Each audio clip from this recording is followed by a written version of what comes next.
Bonjour à tous et bienvenue sur cette vidéo consacrée au Chinook, appareil que je pilote depuis maintenant près de 2 ans car je suis officier d'échange dans la Royal Air Force.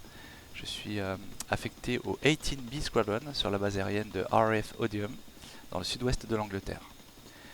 Je suis pilote d'hélicoptère dans l'armée de l'air et de l'espace depuis plus de 20 ans et j'ai la chance de participer à un échange au sein de la Royal Air Force qui me permet donc de découvrir cet appareil extraordinaire.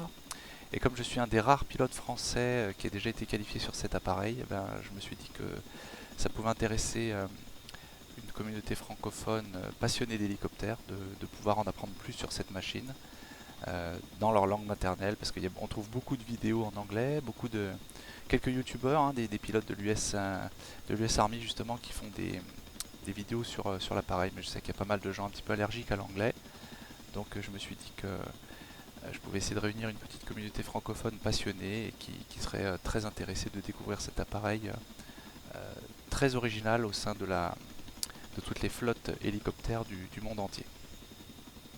Donc nous sommes actuellement sur le logiciel DCS, qui est un simulateur principalement militaire, enfin d'aéronef militaire. C'est un champ de bataille numérique dans lequel on peut avoir différents modules, on les appelle des modules. Donc il y a beaucoup d'avions, quelques hélicoptères et quelques véhicules que l'on peut commander. Et en l'occurrence là, on est en train de voir le dernier module qui vient de sortir dans ce logiciel et qui est donc le Boeing CH-47 Fox et qui est sorti il y a environ 3 semaines. Donc on se retrouve au sol pour découvrir l'appareil. Donc dans cette vidéo, on va vraiment s'intéresser aux caractéristiques techniques de l'appareil, de caractéristiques générales. Et dans les vidéos suivantes, on verra vraiment le pilotage en détail. Et dans un avenir plus ou moins proche, je ferai directement des tutoriels de pilotage parce qu'on s'attend à ce que ce logiciel nous permette d'avoir un Chinook qui sera modélisé de manière très très réaliste. Malheureusement, ce n'est pas le cas encore à l'heure actuelle. Il y a quelques systèmes qui ne sont pas modélisés correctement, donc le pilotage n'est encore pas suffisamment réaliste pour que je trouve cela intéressant de vous faire des tutoriels. Néanmoins, il y a déjà beaucoup de choses très intéressantes et on va parler de tout ça. Donc le Chinook. Le Chinook, déjà je l'ai mis à côté d'un Apache et d'un UH-60 sur le parking pour que vous puissiez voir un petit peu la différence de taille, la différence d'emprise au sol. Et en fait, contrairement à ce qu'on pourrait penser, c'est pas un appareil qui est beaucoup plus gros que les autres hélicoptères militaires. Donc notamment sur sa gauche, on a un hélicoptère de transport, un hélicoptère très polyvalent d'attaque et de transport, et à droite uniquement un hélicoptère d'attaque. En gros, ce qu'on voit, c'est que les cellules sont ont une longueur relativement similaire. Par contre, le Chinook, là où il dépasse vraiment en termes de longueur, c'est à cause de ses rotors. Donc le Chinook en longueur hors tout fait une trentaine de mètres. Donc du bout de la pale avant jusqu'au bout de la pale arrière. Donc là, à l'heure actuelle, comme les rotors sont arrêtés, on ne voit pas le rotor arrière euh, aller jusqu'à la partie la plus éloignée de la cellule, mais vous pouvez deviner. Donc 30 mètres de long sur 20 mètres de large environ. Là, on ne va pas parler à la virgule près. La masse de l'appareil, donc la masse à vide, c'est 11 tonnes environ. Alors après, ça dépendra des différentes versions. D'ailleurs, j'en profite pour faire une petite parenthèse. Moi, je vole actuellement sur CH-47 Delta. Donc ce sont des appareils qui ont environ une trentaine d'années, que la RAF s'est procuré il y a une trentaine d'années, et qui ont ensuite été upgradés, comme on dit, c'est-à-dire qu'il y a une avionique un petit peu plus récente, des systèmes un petit peu plus récents, des moteurs aussi améliorés, des transmissions améliorées, mais ça n'amène pas les Chinooks sur lesquels je vole jusqu'à une version Fox, qui est la version qui va nous intéresser aujourd'hui. Plus tard, on ira dans le cockpit aussi, vous verrez. Moi, mon cockpit est complètement différent. Il n'est pas aussi moderne. Donc, les valeurs que je vous donne sont globalement valables pour le CH-47 Delta, ce sont les valeurs que moi j'ai, mais justement je reste sur des valeurs très génériques parce que c'est très proche sur la version Fox. Donc on parlait de la masse à vide de 11 tonnes, la masse max de l'appareil est de 24,5 tonnes. Donc vous voyez qu'on a une charge offerte qui est vraiment très très intéressante. Et là pour le coup, sans commune mesure avec les deux hélicoptères qui sont à côté de lui, hein. Bon, c'est pas la même mission non plus. En gros, le Chinook il se rapproche du CH-53. Le CH-53 a de meilleures capacités d'emport. Euh, Après, bon, c'est pas un appareil que je connais particulièrement, donc je n'en parlerai pas. Voilà. La capacité d'emport en charge interne, donc à l'intérieur du cockpit, pardon, du cargo, correspond à environ 40 commandos armés. Donc, on va se déplacer à l'intérieur du cargo pour vous donner un ordre d'idée. Alors pour info, moi je mesure 1m91 et quand je marche dans le cargo, j'ai la tête qui... J'ai pas besoin de me baisser, donc je me retrouve ici à peu près. Voilà, ça vous donne un peu une idée de la hauteur. Alors c'est une soute qui ressemble vachement à une soute d'avion de transport, de petit avion de transport, hein. Ça reste sans commune mesure quand même, mais c'est vraiment très spacieux. Donc là ici on a une version transport de passagers. Donc vous imaginez une quarantaine de commandos armés, alignés sur les côtés, mais aussi on peut en mettre une partie au sol, attachée avec un système de sécurité. Donc 40-45 commandos, ça dépend du type d'armement qu'ils ont, ça dépend aussi du nombre de sacs qu'ils emmènent avec eux en fonction du temps de déploiement qui est prévu pour eux. Donc ça c'est la capacité de transport interne en termes de passagers. On pourrait même aller sur beaucoup plus de passagers, ça s'est déjà fait, hein. Je crois qu'il y a un record à pas loin de 100 passagers lors d'une évacuation, de civils. Alors j'ai plus les détails de l'histoire, n'hésitez pas à mettre en commentaire pour ceux qui retrouveraient cette info, mais je crois que c'était assez énorme. Voilà. Et après sinon, on peut voir que on a une rampe et un plancher sol, un plancher vraiment plat qui permettent donc d'embarquer des véhicules à l'intérieur. Donc nous dans la RAF, ça nous arrive très souvent d'emmener des quads. Maintenant, il y a des véhicules plus gros qui peuvent rentrer. Alors, par exemple, sur le côté, là, on a un véhicule type Humvee. Je ne connais pas les dimensions, je ne pense pas qu'un Humvee puisse passer. Par contre, pour ceux qui connaissent les véhicules français, un VBL tient à l'intérieur d'un Chinook. Ça, c'est une bonne référence pour les connaisseurs. Et donc, bien sûr, quand on a besoin d'emmener du cargo, hein, comme on dit, à l'intérieur, hein, on relève les sièges. Ils ne prennent pas de place du tout, hein, c'est juste des sièges en toile. Et on se retrouve avec une capacité d'emport très élargie, avec des points d'attache au sol qui sont pas super bien modélisés ici là dans le simulateur, mais vous pouvez deviner au sol, hein, il y a des points d'attache un petit peu partout, on peut mettre des palettes, etc. Euh, Ensuite, bien sûr, sur cet hélicoptère, le gros intérêt réside dans le transport de charge externe. Et pour ce faire, on a trois crochets. Alors ici, on va en voir que deux. On a le crochet avant, en face de haut, le crochet arrière, et en fait entre les deux, il y a un crochet qui est caché. Alors c'est intéressant, on va aller le chercher, on va utiliser la petite subtilité du simulateur. On peut deviner en fait une grosse trappe là sous l'appareil. En fait, quand on passe à travers, on voit qu'à l'intérieur ici, on a un crochet qui est caché. Et en fait, il est protégé, hein. C'est un crochet vraiment très intéressant qui supporte jusqu'à 12 700 kg, 12 tonnes 7. Et donc ce crochet est le crochet, on va dire, principal du Chinook. C'est celui qui transporte le plus, sachant que les deux autres crochets peuvent aller jusqu'à 11 tonnes environ. Et là, pour le coup, c'est des valeurs du CH-47 Delta. Je ne sais pas si sur le Fox, les valeurs ont été augmentées. Alors pourquoi trois crochets? Tout simplement parce que déjà, ça permet de transporter trois charges différentes en même temps. Ça nous arrive assez souvent. Trois charges avec trois longueurs d'élingues différentes. Parce que peut-être qu'on a besoin de prendre une charge à un endroit, la déposer ailleurs, pendant qu'une autre doit être prise encore à un autre endroit, etc. Ou tout simplement parce que ce sont des charges qui ne pouvaient pas être mises dans un seul filet, hein. Souvent les charges sont mises dans des filets. Donc par exemple, la dernière fois j'ai transporté trois charges, j'avais un quad qui était dans son propre filet, j'avais des munitions dans un autre filet, et enfin des vivres et de l'eau dans un dernier filet. Donc à chaque fois avec trois longueurs différentes.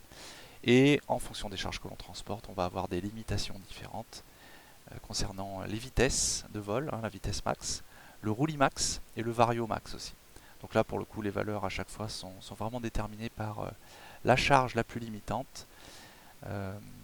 Et d'ailleurs, tu as une valeur qui me revient en tête à l'heure actuelle. Là, je sais que pour un quad, par exemple, on est limité à 80 nœuds de vitesse de vol, ce qui est relativement limitant. Alors qu'on n'est pas autant limité si on transporte un conteneur maritime, par exemple. Euh, la charge la plus lourde que j'ai eu à transporter, moi, pour l'instant, faisait 5 tonnes 8. Je suis même pas monté plus haut encore. C'est un conteneur maritime, justement. Euh, mais en fait, en fonction de la masse déjà de l'appareil, hein, du nombre, enfin de la quantité de carburant qu'on a, etc., ça me faisait déjà très très lourd, hein. J'étais aux alentours des 23 tonnes. Donc comme je vous ai dit tout à l'heure, 24 tonnes et demie de charge max. On se retrouve avec un appareil qui devient très très sensible. On est très très proche des limitations. Euh, donc le Chinook, on a parlé des capacités de transport interne, externe. Euh, j'ai un petit peu parlé de limitation de vitesse. Alors, quelle est la vitesse de vol du Chinook? Alors, le Chinook est un appareil qui, contrairement à ce qu'on pourrait penser aussi, n'est pas un appareil lent. Hein, il a une croisière, en croisière, il est sans problème à 130, 135, 140, 145 nœuds. La VNE est de 160 nœuds. Donc, on peut être très très proche de la VNE. Par contre, pour le coup, lorsqu'on est en palier, surtout que l'appareil est très puissant et on peut arriver à la VNE en palier, en fait, si on ne fait pas attention. Ça me change de mon ancien appareil, hein, sur lequel je volais avant de voler sur Chinook, hein. Juste avant, je volais sur Fennec. Je suis passé vraiment d'un petit hélicoptère à beaucoup plus gros. Donc voilà, la vitesse de vol est vraiment très très confortable. C'est pas un appareil lent, euh, bien sûr, sauf s'il est limité par ses charges externes. Lorsqu'on a des charges internes, même si on est très proche de la masse max, on n'est pas limité en vitesse. Ce qui va nous limiter ensuite, ce sont les contraintes sur la cellule, sur les têtes rotor notamment, et surtout si par exemple l'atmosphère, on vole dans une aérologie très turbulente, là on peut avoir de mauvaises surprises. Donc on va limiter la vitesse, mais voilà, 120 nœuds reste une vitesse de croisière tout à fait réaliste.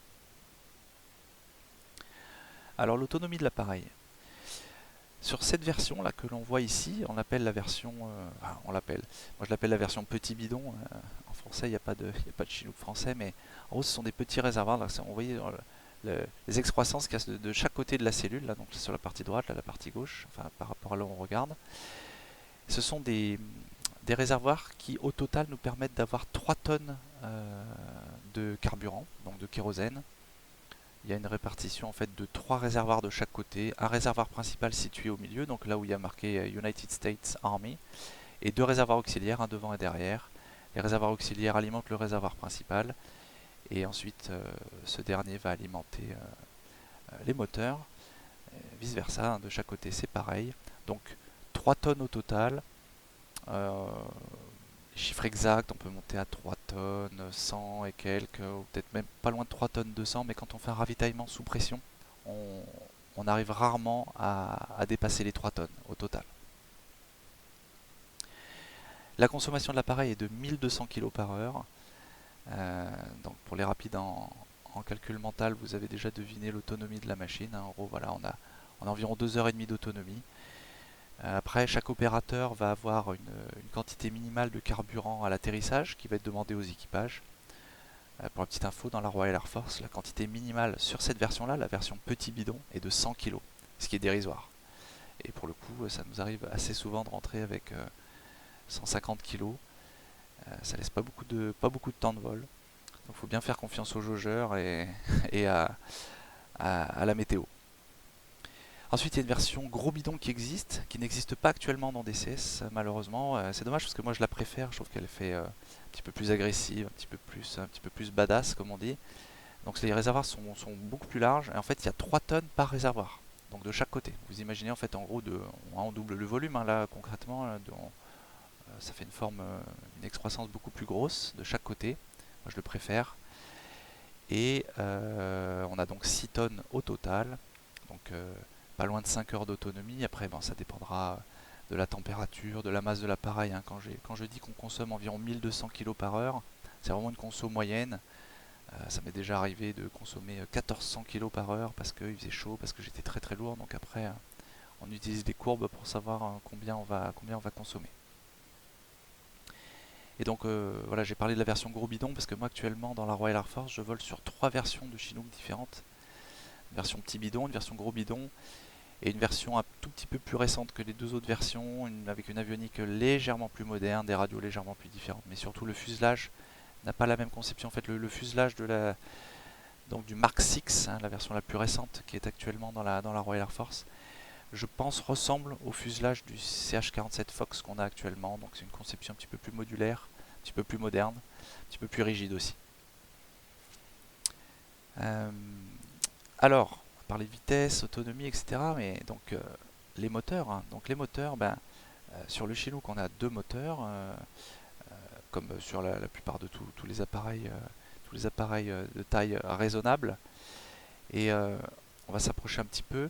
Donc là ici les deux moteurs ne sont pas équipés du séparateur de particules, hein, qui permettent d'enlever toutes les particules de sable notamment, hein, qui peuvent énormément abîmer les moteurs. Donc là on a des entrées d'air coniques.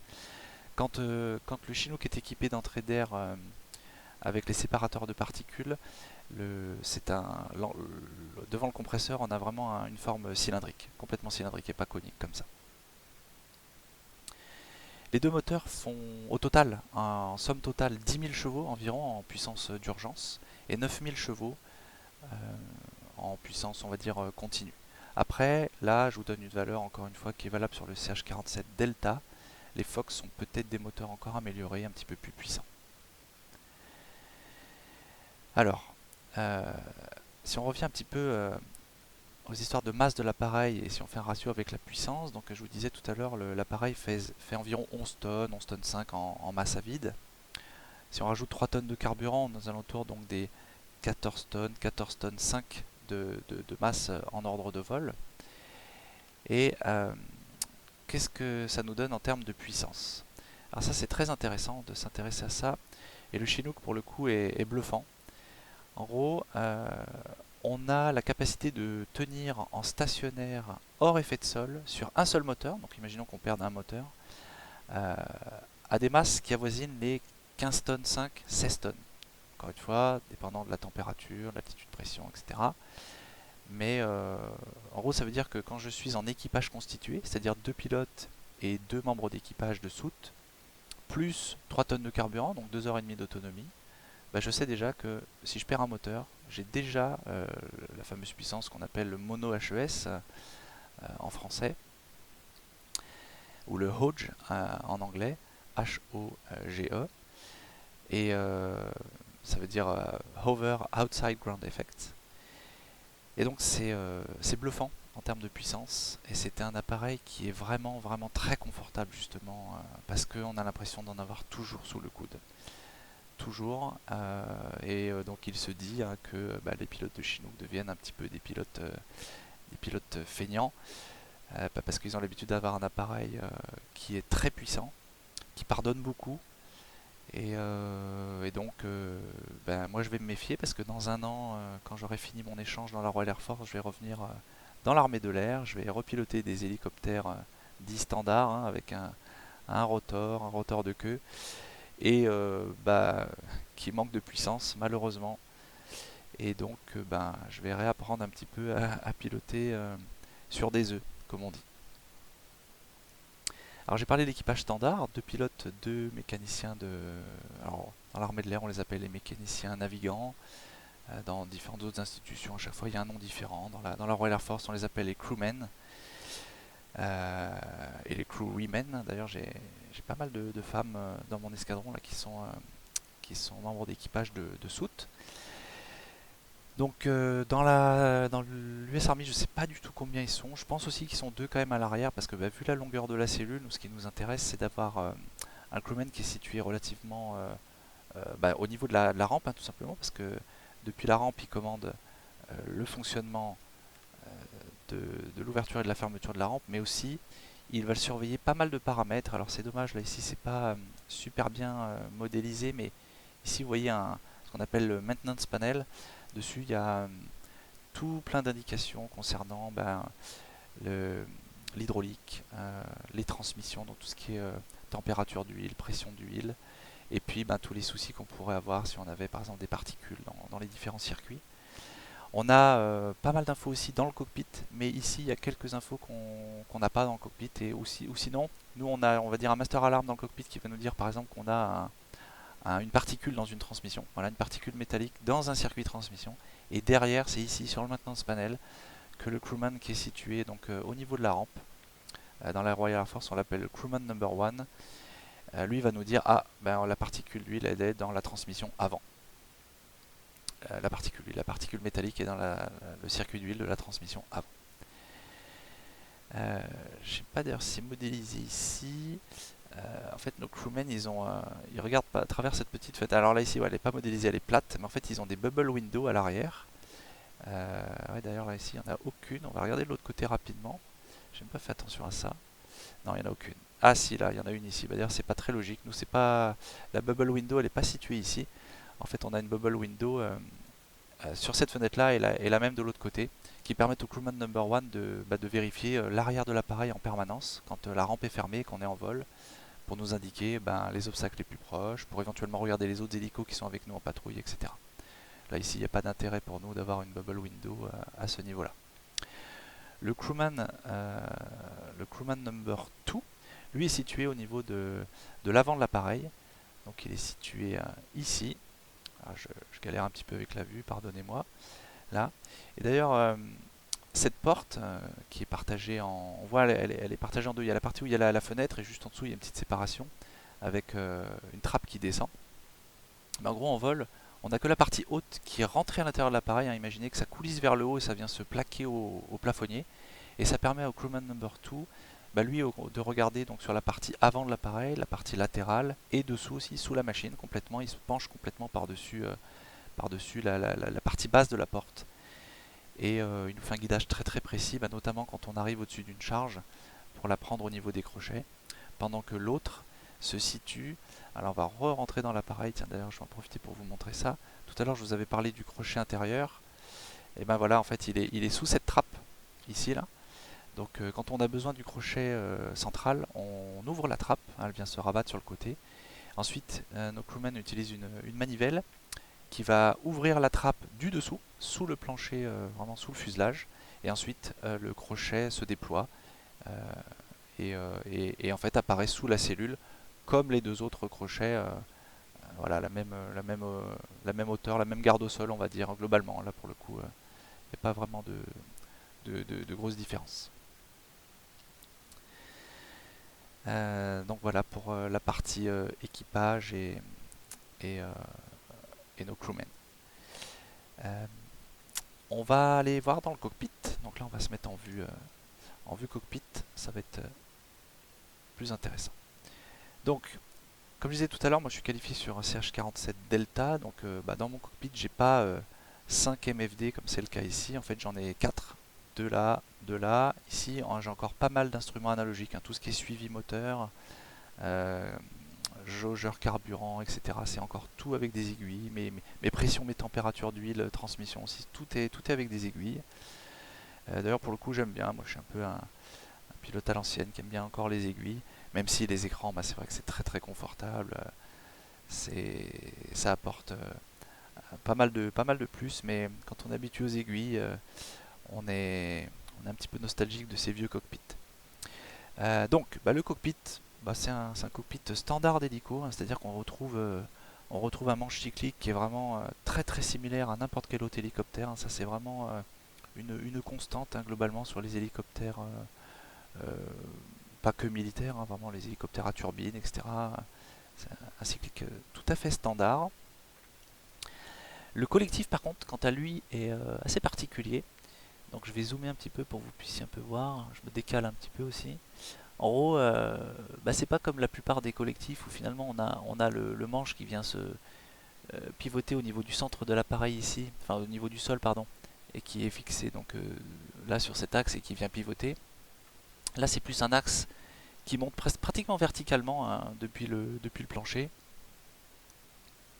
Au début, c'est un petit peu perturbant. Moi, surtout, ce qui m'a perturbé au tout départ, c'est le fait de ne pas pouvoir utiliser mon pouce comme repère le long de mon siège. Hein, parce que voilà, j'ai passé pratiquement pratiquement 20 ans à piloter en ayant mon pouce ici en repère. Et là, ici, bah, on a le bras un peu dans le vide. Donc musculairement, on est obligé d'oublier tous ces petits réflexes et toute sa mémoire musculaire pour le mouvement. Et surtout qu'en plus, l'amplitude du collectif est absolument énorme. C'est vraiment impressionnant les mouvements qu'on a à faire. Et donc pour le coup, au départ, je trouvais que c'était pas forcément évident d'être précis. Surtout que bah, les moteurs répondent très très bien en plus hein, dès qu'on met un petit peu de collectif. Donc voilà, c'était la petite anecdote du départ. Je me disais, mais enfin, ça me. J'aimais pas manquer de précision parce que j'avais l'impression d'avoir le bras dans le vide et de chercher un petit peu du confort. Alors sur le collectif, je vais pas détailler tous les boutons parce qu'encore une fois, tous les systèmes ne sont pas modélisés là à l'heure actuelle. Je pourrais pas vous les montrer, mais globalement, hein, on a l'allumage du phare, comment guider le phare ici. Ici, c'est pour le pilote automatique, les modes supérieurs du pilote automatique, disons. Ici, c'est pour piloter les écrans. Donc pour le coup, ça, moi, je l'ai pas sur le mien. Mes écrans se pilotent de manière différente. Moi, j'ai énormément de boutons ici, en fait, sur la planche centrale. Ici, elle est vachement épurée, je vois, sur le Fox. Moi, la mienne, elle est remplie ici, remplie de boutons, parce que bah, un peu moins ergonomique. Là, c'est peut-être beaucoup plus ergonomique. Justement, je connais pas ce système-là sur la version Fox. Ce bouton-là aussi pour le pilote automatique, c'est pour la gestion de la hauteur. Donc, on peut utiliser ce qu'on appelle le bip pour monter, vous voyez, up-down, pour être très précis. Et ce bouton-là, c'est un truc génial. C'est le HUD, le HUD de nos JVN. En fait, quand on vole sous JVN, on a un petit monocle qu'on vient rajouter devant un de nos deux tubes. Donc généralement, on le met sur notre œil directeur. Et ce petit monocle est un monocle transparent qui vient nous afficher plein d'infos de vol. Donc en fait, ce bouton nous permet bah, de gérer la luminosité et les différentes pages de ce HUD. Et notamment, bah, ce qui est absolument génial, c'est quand on est en stationnaire, dans le HUD, on a la hover page qui nous montre en fait tous les vecteurs vitesse, enfin notre vecteur vitesse instantané. Donc pour voir si on a une petite dérive, par exemple, on la voit instantanément dans l'œil, sans quitter du regard nos marqueurs qui sont à l'extérieur. Hein. Donc on imagine une mission bah, où on est en stationnaire de nuit, euh, à 100 pieds au-dessus d'une charge qu'on essaie de récupérer au-dessus d'un champ complètement plat. Donc c'est très très compliqué d'être précis hein, en pilotage standard, à la main, hein, comme on dit, sans l'aide du pilote automatique. Et pour le coup, ce petit HUD bah, vient nous rajouter une petite surcouche qui nous permet un pilotage bah, vraiment ultra facilité. Et ça, c'est quelque chose que je connaissais pas avant. C'est pas un système qu'on a dans l'armée de l'air. Je pense d'ailleurs que ce système équipe peut-être le NH90 dans la latte. N'hésitez pas à mettre en commentaire s'il y a des pilotes de la latte là, qui peuvent répondre. Certainement le Tigre aussi peut-être. Hein, c'est vraiment des machines très modernes. Mais ouais, c'est vraiment génial. Et d'ailleurs, je fais une petite parenthèse, mais c'est vrai que pour les missions de secours, dans tout ce qui est treuillage, hein, moi j'ai fait énormément de SAR hein, avant. Et là, pour le coup, pareil, hein, on imagine un treuillage, surtout les gens qui font des missions de secours en monopilote, hein, comme la sécurité civile, etc. Ben, avoir un HUD comme ça, juste dans l'œil, devant son œil directeur, alors qu'on est en train de faire un treuillage paroi de nuit à 4 heures du matin dans les grandes jorasses, bah, ça peut vraiment faire la différence en termes de précision. Et c'est vraiment une aide en plus bah, de notre guideur, hein, de notre mob, de notre crewman, de notre mecnav qui nous fait du guidage. Ça permet vraiment d'anticiper justement avant que bah, justement notre guideur vienne nous dire d'arrêter de monter, d'arrêter de descendre, d'arrêter de dériver, etc. Donc ça c'était la petite parenthèse, ce petit bouton. Les palonniers. Alors les palonniers, ben, comme sur tous les hélicos pratiquement, hein, on a des bons gros palonniers là, donc avec des freins en plus. Alors j'aimerais bien vous montrer la petite signature Vertol, voilà on la voit au bout là-bas. Alors ça c'est rigolo parce que je vois que même sur les Fox on a encore la marque Vertol. Alors je sais pas si ça veut dire qu'ils ont récupéré encore des vieux palonniers ou s'il y en a encore qui s'efforcent à graver ça parce que Vertol était le premier constructeur du Chinook hein, il y a 60 ans hein, quand il a été conçu. Et donc les palonniers, ben, des bons gros palonniers qui permettent une bonne précision de pilotage. Là, ces petits leviers nous permettent, quand on s'installe, en fait, avec le pied, de le pousser pour déplacer le palonnier, la pédale en fait, en avant, en arrière pour régler à la bonne taille pour nos jambes. Moi qui suis assez grand, ben, en fait, chaque fois que je monte, hop, j'actionne la petite poignée et je viens le mettre dans le dernier là-bas au bout pour être bien confortable. Donc voilà pour les commandes de vol. Alors les commandes de vol, je ferai une vidéo dédiée à ça derrière pour quand on fera des tutos des tutos de pilotage. Néanmoins, on terminera quand même cette vidéo par une petite démonstration de l'action des commandes sur les pales des rotors. Parce que c'est vraiment la particularité du Chinook, c'est ce qui fait tout le charme de cet appareil. Mais ça, on va y revenir un petit peu plus tard dans la vidéo. Ensuite, dans le cockpit, on a un instrument qui est un petit peu archaïque là. D'ailleurs, c'est marrant de voir que dans le Fox, il est comme ça. De mémoire, alors il est comme ça moi aussi dans le Delta, il n'est pas situé au même endroit, il est situé ici là, le long de la console. Et de mémoire, j'avais vu les CH-47 Fox des Hollandais il y a 2-3 mois. Là, j'étais parti en mission, puis j'ai fait visiter un escadron hollandais de Chinook qui sont équipés donc des Fox. Eux, cet instrument, il me semble qu'il était présent sur les écrans en fait. Ils n'avaient pas la valeur ici, mais bon, peut-être que je me trompe. En tout cas, ça, cet instrument, c'est quoi? En fait, c'est la position du cyclique, tout simplement. Donc voilà, N pour neutre. Et les chiffres, là, c'est des pouces, donc des inches. Et en fait, on verra dans des vidéos plus tard. Hein, ça, pareil, il y aura des vidéos très intéressantes où j'explique tout ça. Et c'est pourquoi c'est si important pour le Chinook. Écoutez, restez connectés à la chaîne et abonnez-vous pour découvrir plus tard pourquoi c'est un instrument de pilotage important. Beaucoup plus que sur n'importe quel autre hélico. Voilà, je ne vais pas détailler les FMS, etc. Par contre, là ici, c'est le bouton du pilote automatique, donc l'AFCS. Et donc c'est la dernière version s'appelle le DAFCS, petit nom d'Afix, qui est un PA 4 axes.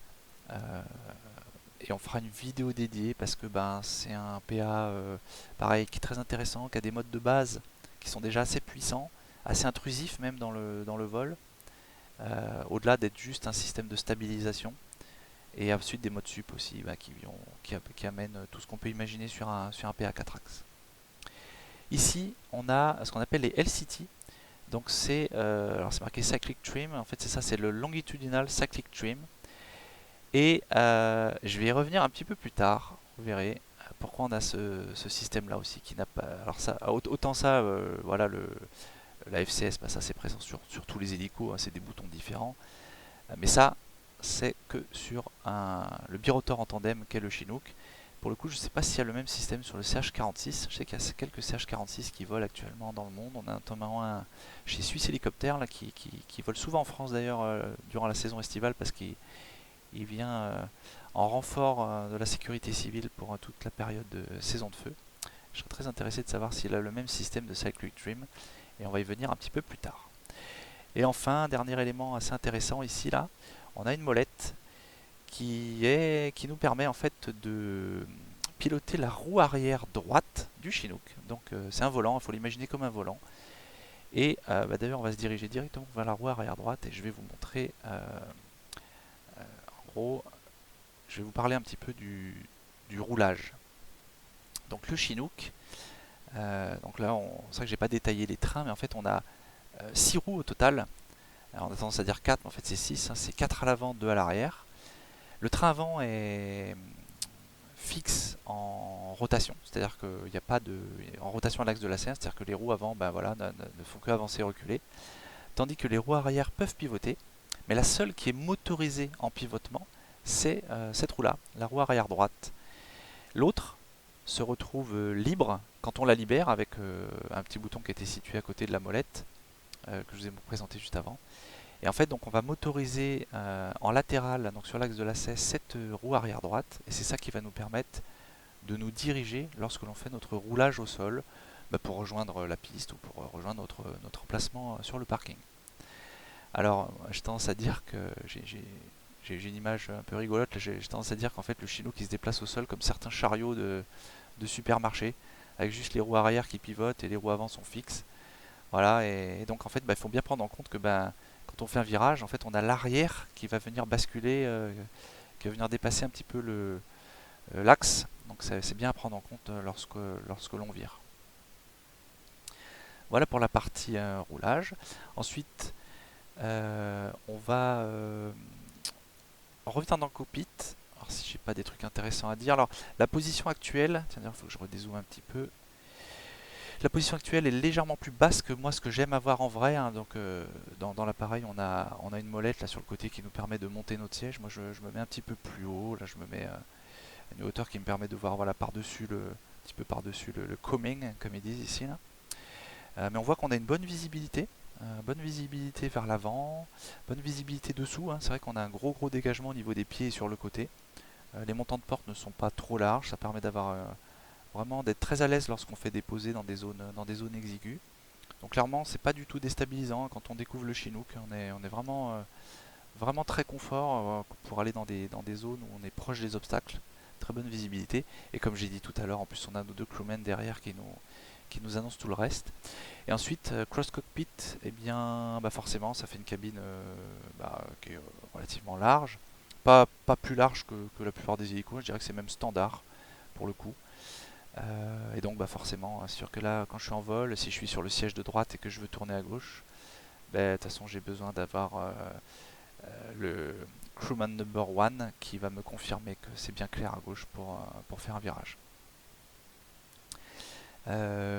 Après, bah voilà, je parlais du fait que là, on est en place droite. Alors dans la RAF, la place droite est réservée au commandant de bord.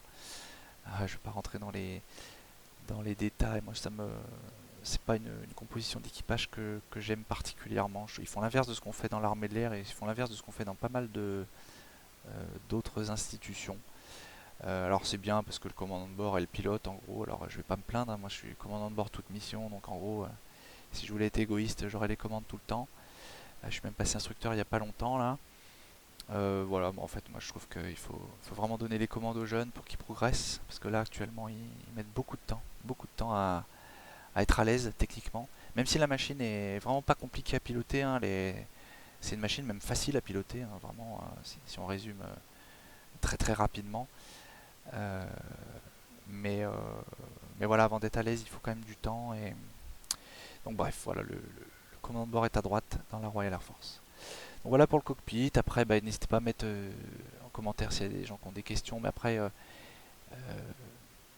a pas... déjà, je détaillerai pas tout ce qui se passe sur les MFD. C'est pour ça que je vais même pas les allumer là parce que déjà, je connais pas. Et puis, j'ai pas du tout envie de dire de bêtises. Si je fais une vidéo, je ne parle que des choses que je connais, contrairement à certains. Et ensuite, sur le dessus, alors là, on a tous les systèmes de carburant, nos ICL, là, Engine Condition Lever. Et puis, ben, par exemple, je parlais tout à l'heure des séparateurs de particules, ils sont là. Tout le réglage de lumière, alors l'éclairage dans le Chinook, là, je vois d'ailleurs que c'est différent là sur le Fox par rapport au mien, mais disons que les boutons ne sont pas situés au même endroit, mais c'est un enfer. Euh, alors franchement, c'est une énigme, et d'ailleurs tout le monde est d'accord là-dessus pour dire que c'est extrêmement compliqué. Il y a des logiques qu'on pense comprendre, et puis des fois on se dit ah, mais non, il y a quand même un cas particulier où si j'allume celui-là, et en fait je me retrouve avec finalement des feux extérieurs que je ne voulais pas. Enfin, c'est une boucherie, hein. Clairement, c'est une boucherie. Donc, rapidement, ici, on a nos réservoirs. En gros, là, ici, ce sont nos pompes carburant. Donc là, on a réservoir, la partie gauche, partie droite. Donc, partie gauche, réservoir auxiliaire avant. Non, pardon, avant, arrière, et ensuite les pompes du réservoir principal. Moi sur la version Delta, je n'ai qu'une pompe ici là pour mon réservoir. Ah non non, voilà, grosse connerie. Non, j'ai bien aussi deux pompes. Par contre les boutons sont complètement différents, donc c'est un peu perturbant. Là ici c'est le CrossFit, donc en gros c'est l'interconnexion entre nos deux circuits carburants, entre les deux réservoirs droite-gauche, ce qui nous permet de faire un équilibrage si besoin, et ou si on a un problème de pompe d'un côté, de pouvoir quand même utiliser le carburant du côté qui n'est pas alimenté électriquement au niveau des pompes.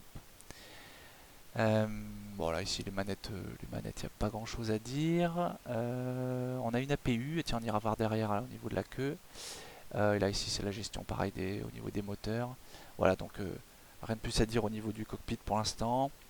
Je ferai pas d'ailleurs de démo de mise en route, de tuto de mise en route, parce que les systèmes n'étant pas complètement modélisés, ça sert à rien de montrer des procédures à des gens si derrière il faut se réadapter en permanence au fur et à mesure des mises à jour. Donc il n'y a pas d'intérêt. Alors je viens de parler de l'APU. L'APU se situe ici, on voit le pot d'échappement de l'APU. Il y a eu un lag, désolé. Juste sous la dérive, hein, voilà la partie circulaire. Donc l'APU est à l'intérieur, donc elle nous permet de nous délivrer donc, toute l'alimentation électrique de l'appareil avant la mise en route. Et aussi l'alimentation hydraulique. Ça c'est très important parce que ça nous permet d'alimenter en hydraulique nos commandes de vol avant de mettre en route. Et surtout ça nous permet de tester tout le fonctionnement du circuit hydraulique euh, sur nos deux circuits hydrauliques de commande de vol. Et surtout de centrer les commandes avant la mise en route. Donc ça c'est un truc très important. Et d'ailleurs, pour ceux qui avaient suivi, il y a Eagle Dynamics, donc les créateurs de ce simulateur, qui avaient fait un tuto de la mise en route. Et en fait, voilà, ils ont fait beaucoup de raccourcis en précisant que voilà, comme tout n'était pas modélisé, ils n'avaient pas parlé de tout, mais justement en fait, c'est pour ça que je préfère pas faire du tuto parce que soit on fait un tuto mise en route, soit on le fait pas, hein. Voilà, je préfère attendre et plus tard faire quelque chose de vraiment carré plutôt que d'apprendre une procédure qu'il va falloir désapprendre pour tout le monde, donc il n'y a aucun intérêt. L'armement de l'appareil, donc c'est l'armement d'AutoPro. En gros, on a, quand on part en opération extérieure, en territoire hostile, on a la possibilité, c'est ce qu'on fait, on installe 2 Gatling de chaque côté de l'appareil, là au niveau des portes, de la porte du crewman, ici, là, du crewman number 2. Donc de ce côté-là et de l'autre. Donc vous imaginez les deux fenêtres qui sont baissées, 2 Gatling qui sont positionnés de part et d'autre, et qui permettent de protéger complètement sur les côtés et en bonne partie aussi vers l'avant, et un bon débattement vers l'avant des Gatling, et aussi pour le coup vers l'arrière et vers le bas. Pas vers le haut, vous en doutez, hein, pour les rotors.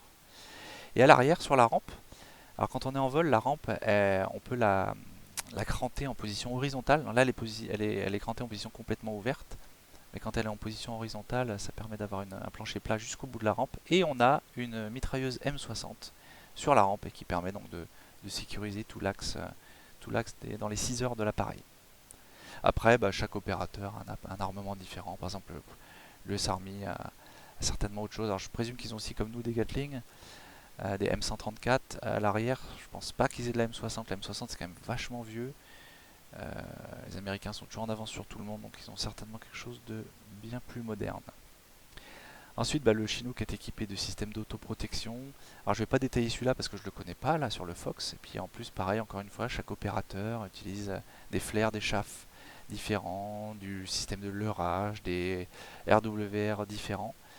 Mais sachez que le Chinook est vraiment battlefield proof, comme ils disent. Ouais, c'est un hélicoptère qui a été vraiment conçu pour aller sur le champ de bataille, avec vraiment...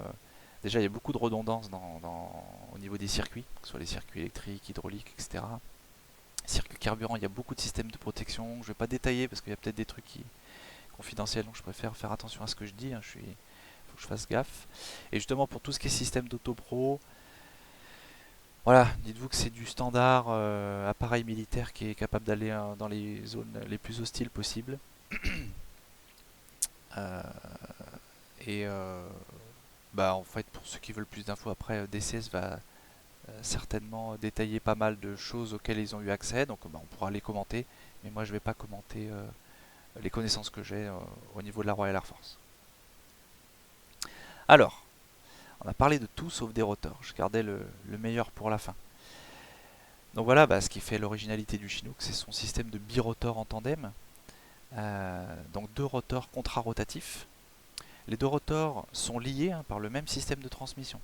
Donc en gros, vous avez les 2 moteurs qui transmettent leur puissance à une transmission combinée, la combining transmission.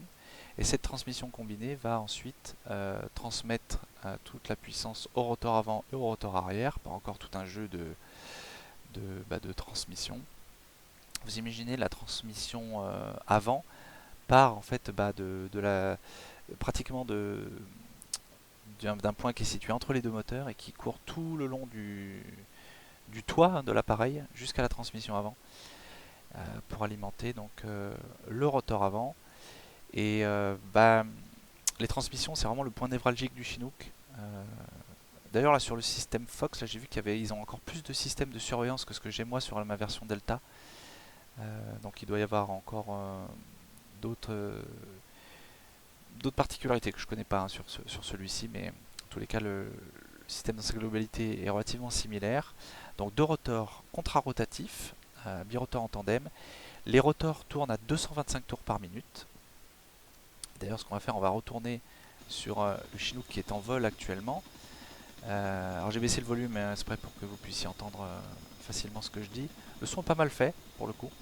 Et donc en fait si on se met en vue de profil, on voit que les rotors se croisent au niveau de la cellule. On voit, en fait ils s'enchevêtrent complètement. Si vous regardez là, alors c'est difficile avec les reflets de bien voir. Alors, si je tourne là, est-ce qu'on voit mieux? Voilà, on a vraiment les pales qui se croisent. Alors après avec la vitesse de simulation là c'est difficile de voir, mais voilà, donc c'est assez particulier. Bon, ça marche parce que, comme je vous ai dit, les rotors sont liés par le même système de transmission. Donc, quand on est au sol, hein, quand on fait notre tour machine, euh, quand on prend une pale, celle qui passe la plus proche du sol, celle qui est devant le cockpit, quand on la prend et qu'on fait tourner le rotor, ça fait tourner les deux rotors, hein, comme sur un hélicoptère à rotor de queue où ça entraîne aussi le rotor de queue. C'est le même principe général. Et concernant donc ce système birotor en tandem, ce qui est intéressant de noter déjà là, c'est qu'on voit qu'il y a un angle d'inclinaison différent entre les deux rotors. On voit que le rotor avant est un petit peu plus incliné à piquer que le rotor arrière. Donc quand on est au sol, rotor tournant, on a la tête avant qui est inclinée à 9 degrés à piquer, la tête arrière à 4 degrés. Après il y a des petites variations, et c'est là qu'on y viendra aussi un petit peu après, notamment lié au LCT, le petit boîtier dont j'ai parlé qui était dans le cockpit. On va revenir sur le Chinook qui est au sol. Et on va s'intéresser à ce système donc, de birotor en tandem contrarotatif parce que c'est ce qui fait tout le charme et toute la particularité du pilotage du Chinook. Hein, jusqu'à présent, voilà, on a parlé d'un hélicoptère, bimoteur, transport de troupes, etc. Ok, on a parlé de ses limitations, de ses capacités, etc. Voilà, euh, c'est pas l'hélicoptère le plus rapide, c'est pas l'hélicoptère le plus lent, c'est pas celui qui transporte le plus non plus, etc. Par contre, voilà, il est extrêmement original dans sa conception. Ça fait 60 ans que ça existe. Alors en tout cas le CH-47, hein, bien avant il y avait d'autres versions, le CH-46, la fameuse banane, etc. qu'on a eu dans les armées françaises. Et donc ce système de birotor est très intéressant parce que, alors déjà, en termes de conception d'appareil, ça nous permet d'éviter d'avoir une queue. Hein, comme là, par exemple, si on regarde le H60, en fait, comme on a besoin de contrer le rotor, le couple du rotor principal, on est obligé de mettre un rotor de queue. Et pour qu'il soit efficace, il faut qu'il soit éloigné suffisamment du rotor principal pour avoir un effet de couple suffisamment intéressant. Donc, on est obligé d'avoir une queue d'une certaine longueur. Et la queue, il arrive un moment où on ne va pas charger les choses à l'intérieur, hein, ne serait-ce que par rapport à la taille, la résistance des matériaux, etc. On a une capacité de soute qui est relativement limitée. Alors que sur le Chinook, on voit que finalement, comme je dis souvent, c'est vraiment un bus volant. Hein, d'ailleurs, c'est pas très joli. Hein. Peut-être qu'ils le trouvent beau, mais moi, clairement, je le trouve pas beau hein, comme appareil. Hein, même si je suis pilote de Chinook, c'est assez mythique. Mais voilà, je le trouve moche, clairement. Mais par contre, c'est super efficace. J'avais déjà fait la petite blague en disant ouais, je pense que c'est un enfant qui a dessiné un bus et qui a rajouté deux rotors. Et puis le designer de chez Vertol à l'époque a dit ah bah tiens, mais c'est très bien fiston. On va faire un truc comme ça va bien efficace. Et voilà, le gros avantage, c'est que ça permet d'avoir un gros dégagement à l'arrière. Hein, le rotor arrière est situé à 6 mètres de haut. Donc ça laisse une très grosse sécurité pour l'embarquement, débarquement de troupes et de matériel. Ça permet d'avoir une grosse rampe, type avion de transport. Alors ça existe aussi sur le CH-53, mais le CH-53 est beaucoup plus gros. La conception est différente. Je connais pas assez, hein, mais c'est intéressant d'ailleurs de comparer vraiment les deux appareils en termes de capacité. Parce que et d'empreinte au sol aussi là, parce que je pense que le CH-53 est peut-être un peu plus gros aussi. Hein, le rotor est énorme sur le CH-53. Et voilà, après chaque hélico a ses avantages et ses inconvénients. Et donc voilà, l'avantage d'avoir nous deux rotors là qui sont bien situés sur le dessus de la cellule, ça permet d'avoir tout ce dégagement pour le chargement, déchargement. Et par contre, en termes de pilotage, qu'est-ce que ça donne? Alors, pour discuter de ça, on va retourner dans le cockpit rapidement. Je vais faire un truc qui ne correspond pas du tout à la checklist, mais fermez les yeux. En gros, j'ai allumé la batterie, je vais démarrer la PU et je vais mettre en route l'hydraulique pour les commandes de vol et je vais vous montrer un petit peu l'action qu'il y a sur nos rotors en fonction de ce qu'on fait avec nos commandes de vol. Là, c'est vraiment très intéressant. Restez bien éveillés.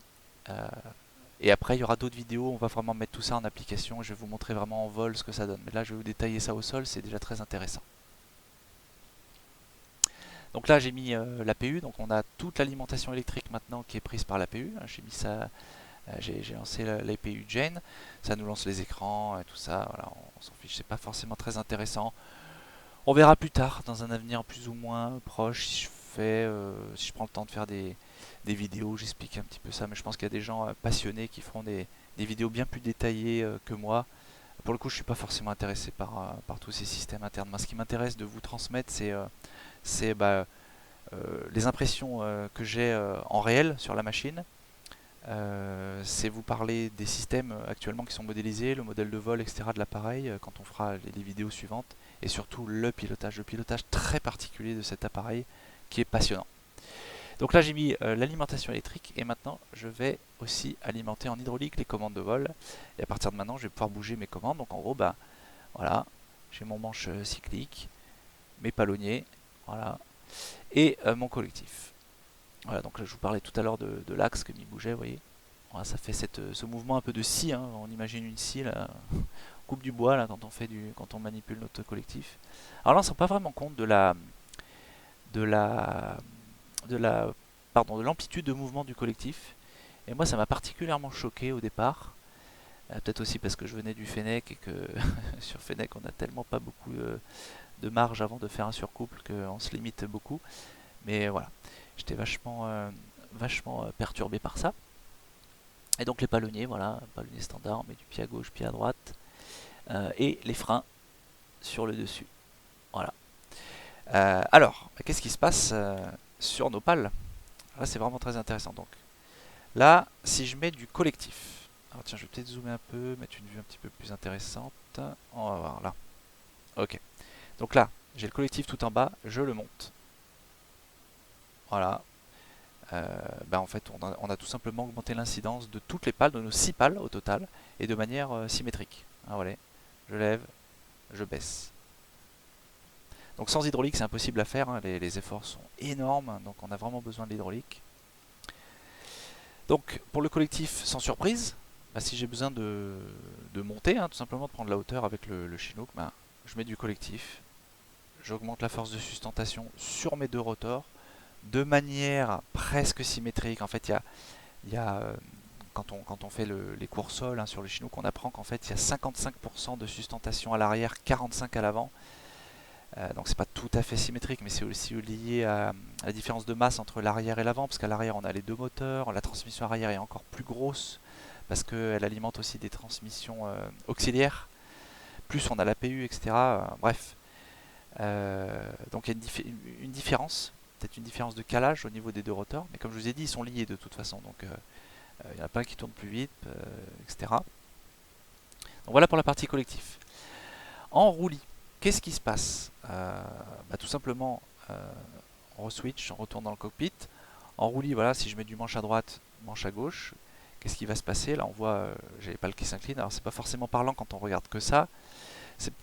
Les puristes, les ingénieurs d'essai verront tout de suite ce qui se passe. Donc là, si je mets du cyclique à droite, qu'est-ce qui se passe? En fait, j'incline mes deux rotors sur la droite. Cyclique à gauche, j'incline mes deux rotors sur la gauche, tout simplement. Donc, comportement encore très similaire à un hélicoptère dit standard. Par contre, qu'est-ce qui se passe si je mets du cyclique vers l'avant? Alors j'aimerais bien trouver une vue un petit peu mieux là pour que vous voyez vraiment les deux rotors là. Alors voilà. Donc là j'ai mon cyclique au neutre et maintenant je vais mettre mon cyclique vers l'avant, donc à piquer, comme si je voulais faire piquer ma machine. Hop. Alors les mouvements sont subtils, je remets au neutre, je repousse. En fait, qu'est-ce qui se passe? Et bien si vous regardez bien, quand je pousse mon cyclique, j'ai mon rotor avant qui a son collectif qui diminue. Donc l'incidence des pales de tout le, le rotor avant diminue. Alors qu'à l'inverse, voilà, quand je continue à... Donc là je suis au neutre, je pousse. Là j'ai mes trois pales du rotor arrière qui ont l'incidence qui augmente. Donc c'est la grosse subtilité du Chinook, elle est là, elle réside là-dedans, dans ce système de commande. C'est-à-dire qu'en tangage, sur l'axe de tangage du Chinook, là vous voyez, vous pouvez voir, si vous regardez le cockpit, vous voyez ce que fait le pilote en même temps que j'actionne la commande. La particularité est ici, c'est-à-dire qu'en fait avec mon cyclique sur l'axe de tangage, je n'incline pas mes rotors ni à piquer ni à cabrer, pas du tout. Alors, la résultante est la même, c'est-à-dire qu'en fait, en ayant ce différentiel de collectif sur mes deux rotors, j'ai une inclinaison en tangage de ma cellule, c'est-à-dire que si je pousse mon manche en baissant, en diminuant le collectif de mon rotor avant, en augmentant le collectif de mon rotor arrière, j'ai bien un résultat qui fait que ma cellule va piquer. Euh, et à l'inverse, hein, pareil, si je tire mon manche, exactement l'inverse. Par contre, c'est une action différente sur les rotors et ça va être très très particulier, notamment sur les phases où on est en contact avec le sol. Alors je vais juste finir avec les palonniers et ensuite on va parler de ça. Donc les palonniers, si je mets du pied à droite, alors tiens je vais me mettre dans l'axe de l'appareil, c'est un peu plus logique. Si je mets du pied à droite, allez hop, pied à droite, qu'est-ce qui s'est passé? Bah en fait, j'ai tout simplement, alors je remets au neutre, allez, pied à droite, qu'est-ce qui se passe? En fait en mettant du pied à droite, j'ai mon rotor avant qui s'incline en roulis à droite, tandis que mon rotor arrière s'incline en roulis à gauche. Voilà, tout simplement. De manière symétrique, ce qui fait que mon centre de rotation de l'appareil va se retrouver au milieu de la cellule. Je vais tourner au milieu de la cellule, donc moi dans le cockpit j'ai l'impression de pas mal me déplacer. La queue de l'appareil se déplace aussi, le centre reste vraiment au-dessus du point de rotation, si je n'utilise que mes pieds. Voilà. Donc inversement, pied à gauche, ben, j'incline le rotor avant vers la gauche, le rotor arrière vers la droite. Qu'est-ce qui se passe maintenant si, pendant que je mets du pied à gauche, je mets du cyclique à gauche aussi? Eh bien, rappelez-vous qu'en roulis, mon cyclique incline les rotors. Donc, je reviens au neutre. Je veux mettre du pied à gauche. Pied à gauche, j'ai mon rotor avant qui va s'incliner à gauche, le rotor arrière qui va s'incliner à droite. Hop, pied à gauche. Donc imaginez, le rotor avant incliné à gauche, rotor arrière incliné à droite. Si maintenant je mets du cyclique à gauche, j'ai mon rotor avant qui était déjà incliné à gauche, qui va encore s'incliner peut-être un petit peu plus, dans la limite des commandes de vol, hein. Après il y a des butées. Et par contre mon rotor arrière qui lui était incliné à droite, vu que je viens de mettre du cyclique à gauche, il va se rapprocher d'une assiette pratiquement à plat, donc il va revenir à plat, et donc je n'aurai plus que mon rotor avant qui est incliné à gauche, alors que le rotor arrière n'a plus d'inclinaison. Donc qu'est-ce qui va se passer? Et bien là, dans cette position, j'ai mon centre de rotation qui va devenir mon rotor arrière. Donc ça permet d'être vachement précis. Par exemple, si on veut faire un posé sur un éperon, pour déposer des commandos au sommet d'une montagne, quelque chose qui se faisait très très régulièrement en Afghanistan, et ben ça permet d'avoir la queue qui reste très très proche de la zone de posée. Mais si j'ai besoin de changer l'axe complètement de l'appareil, je vais devoir faire cette combinaison de pied à gauche, cyclique à gauche, pour finalement avoir le nez qui se déplace pas mal dans le vide, mais la queue qui reste très très proche et les roues arrière qui restent très très proches de mon éperon, pour juste changer l'angle et peut-être libérer un peu d'espace pour le rotor arrière vis-à-vis de certains rochers ou d'une maison en bordure de crête, etc. Et inversement, donc là si on reste toujours sur le même exemple pour pas trop s'embrouiller, donc j'ai du pied à gauche, j'ai mon rotor avant qui est incliné à gauche, mon rotor arrière qui est incliné à droite. Si je mets du cyclique à droite, donc à l'opposé, pied à gauche, cyclique à droite, et bien là c'est l'inverse qui se passe. C'est-à-dire que mon rotor avant va revenir à plat pratiquement, tandis que mon rotor arrière, lui, ça va lui augmenter son inclinaison en roulis sur la droite. Et donc là, c'est le cockpit qui devient le centre de rotation. Le cockpit, enfin la tête avant, mais vous voyez en fait la tête avant est vraiment située au-dessus des pilotes, hein. Et donc là en fait ça permet moi quand je fais ça d'avoir ma position qui reste relativement fixe au-dessus d'un point, tandis que ma queue se déplace complètement. Voilà. Donc je vous avoue qu'au début quand on fait les cours sol sur le Chinook, on se dit mais waouh, il y a moyen un peu de psychoter avec cette histoire d'inclinaison des rotors quand je mets du lacet, etc. Et puis la résultante, si en plus je mets du cyclique dans le même sens, dans l'autre sens, etc. Finalement, en fait, le plus simple, c'est de pas y réfléchir et de piloter, comme on sait faire. Et finalement, on arrive à être très précis quand même, mais mine de rien, une petite particularité. Voilà, ça, faut quand même l'avoir en tête. Par contre, donc, je parlais tout à l'heure donc de cette particularité des commandes de vol lorsqu'on est au sol, le fait d'avoir en fait donc le differential collective pitch, donc c'est le système du cyclique qui ne commande que le collectif des rotors. En fait, c'est très intéressant de discuter des parties où on est en contact avec le sol. En fait, imaginez, donc là je vais rentrer ma rampe, ça vous permet de voir un petit peu la cinématique. Alors, d'ailleurs je trouve que la cinématique est pas méga précise encore, il y aura certainement des petits changements. Et vous voyez la dernière partie qui s'est levée, on l'appelle la tongue en anglais, donc la langue, et qui vient vraiment fermer de manière hermétique ensuite la fin de la cellule. Ça fait vraiment propre. Donc, tout à l'heure je discutais donc quand on est en contact avec le sol. Qu'est-ce qui se passe si je veux faire mon roulage par exemple? Sur n'importe quel hélicoptère, quand je veux rouler vers l'avant, je vais pousser mon cyclique vers l'avant. Là en fait si je pousse mon cyclique vers l'avant, qu'est-ce qui va se passer? Rappelez-vous de ce qu'on a dit tout à l'heure. En fait je vais baisser je vais diminuer le collectif de mon rotor avant, augmenter le collectif du rotor arrière. Je vais tout simplement lever mes roues arrière. Ce qu'il ne faut absolument jamais faire. Donc quand on est au sol, on ne bouge jamais son collectif vers l'avant. On a le droit de le bouger un peu vers l'arrière, ce qui va permettre d'augmenter le poids sur les roues arrière pour bien cranter nos roues arrière. Et pourquoi? Parce que comme je vous ai dit tout à l'heure, la roue arrière droite, c'est celle qui nous permet de diriger l'appareil quand on est au sol. Et surtout si on a du vent qui vient de l'arrière, ça évite d'avoir l'arrière qui devient un peu léger, là, qui aurait tendance à se soulever. Voilà, c'est le seul cas où on met un peu de cyclique vers l'arrière, sinon on ne touche pas à son cyclique. On utilise un autre système que je détaillerai dans une autre vidéo. Et enfin, donc voilà, pour terminer un petit peu sur ce differential collective pitch, si je veux me poser, dans l'exemple que je donnais tout à l'heure, si je veux poser mes roues arrière sur un éperon, et au moment où j'ai mes roues arrière qui sont posées sur l'éperon, si j'amène mon cyclique vers l'arrière, je vais donc rajouter encore pas mal de poids sur les roues arrière, je vais bien cranter la queue de mon appareil au sol, en diminuant la force de sustentation du rotor arrière, qui va être compensée par celle du rotor avant. Et là ensuite je vais piloter mon assiette qu'avec le collectif. Alors ça c'est vraiment très particulier, on ne touche pas du tout à son cyclique pour tenir le nez de l'appareil, c'est le collectif qui gère tout ça. Et voilà, et en fait, restez bien connectés parce qu'on va commenter tout ça plus tard dans des vidéos. Donc la prochaine vidéo, on va partir sur un roulage, je vais vous montrer, alors là pour l'instant il n'est pas méga précis, mais on va quand même le commenter un petit peu en détail, vous allez voir ce qui se passe au niveau de la roue arrière, ce qui se passe au niveau des LCTs, donc je reviens dans le cockpit, on parlera de ce fameux LCT qui permet en fait d'incliner les rotors en tangage, donc c'est notre seul moyen de pouvoir incliner les rotors en tangage. Comme je vous ai dit, le cyclique ne permet pas de le faire, mais ça là, ça le fait de manière automatique, transparente pour nous, en fonction de la vitesse, et surtout en fait en mode manuel, on va pouvoir piloter nos deux rotors avant et arrière pour obtenir un effet que je détaillerai donc dans une prochaine vidéo.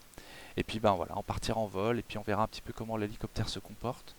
Je vous parlerai du negative stick gradient qui est une particularité qui fait qu'en fait à vitesse stabilisée, on a le cyclique qui n'est pas du tout dans une position naturelle pour un pilote d'hélicoptère. Par exemple, plus on va vite, plus notre cyclique va se retrouver en arrière.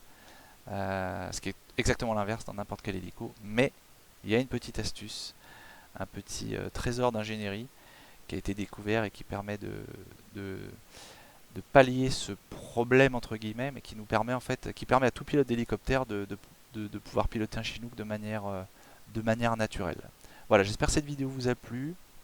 N'hésitez pas à laisser un commentaire, enfin voilà, posez vos questions, etc. N'hésitez pas à rejoindre le Discord, qui est le lien est sur ma chaîne YouTube. Sur ce Discord, en fait, je réponds à plein de questions techniques dans la mesure de ce que je peux répondre en termes de confidentialité et puis aussi de mes connaissances. Voilà, ça fait que 2 ans que je suis sur Chinook, donc j'ai pas la prétention de maîtriser la bête, j'en apprends tous les jours.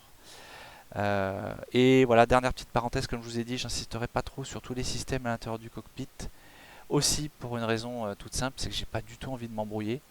Là je reviens de vacances J'ai pas du tout envie de me pencher sur des checklists en suivant ces boutons qui sont pas du tout au même endroit que dans ma cabine. Je vole de nuit dans 2 jours avec un jeune. Voilà, et en fait, ces simulateurs sont tellement puissants ils sont tellement immersifs qu'on peut prendre de très mauvaises habitudes si on fait pas gaffe. Et voilà, étant encore un peu jeune sur le Chinook, j'ai pas du tout envie de m'embrouiller et aller chercher des systèmes à un endroit, alors que dans la machine en réel, ils sont pas à cet endroit-là. Donc moi, je vous parlerai vraiment de la partie pilotage, partie sensation, modèle de vol, etc. Donc restez connectés pour les prochaines vidéos. Et je vous dis à très bientôt.